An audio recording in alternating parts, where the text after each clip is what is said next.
OFW naka-Facebook live ng sakta ng amo sa Hong Kong.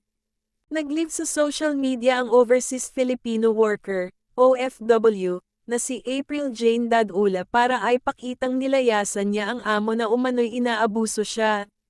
Ipinakita rin ni April sa video ang kanyang mga malita at gamit. Ang worry niya kasi, baka akusahan siyang nagnakaw. Pero nang paalis na si April, nagpang-abot sila ng Chinese employer sa labas ng bahay ng huli sa Hong Kong. At habang nakalive sa Facebook ang OFW, kitang-kita ang paglusob sa kanya ng amo. Makikitang inubo si April, at gusto niyang lumayo mula sa among sumisigaw. Hinahabol niya ako, pero nakakaiwas ako. Nagpupumiglas ako sa kanya, ang naabot niya sa akin, itong part ng leeg ko, paliwanag ni April sa ulat ng GMA Regional TV1 Western Visayas. Ipinaliwanag niya kung bakit naisipan niyang mag-live. Iniisip ko na lang na mag-live ako, at kung sino man ang makapanood ng live, lalo na ang mga taga rito sa Hong Kong, sila na lang ang tatawag ng pulis.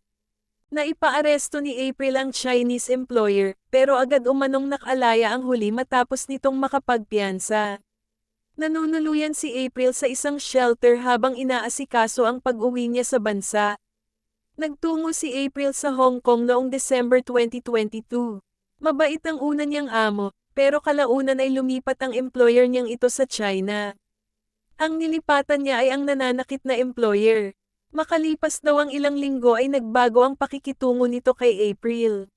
Bukod sa sinasabihan siya ng masasamang salita, tinatangka rin umanong siyang saktan. Ito ang nag-udyok kay April na mag-resign sa trabaho. Ayon sa ulat ng GMA7, nakipag-ugnayan na sila sa Overseas Workers Welfare Administration, pero naghihintay pa sila ng tugon ukol sa kaso ni April.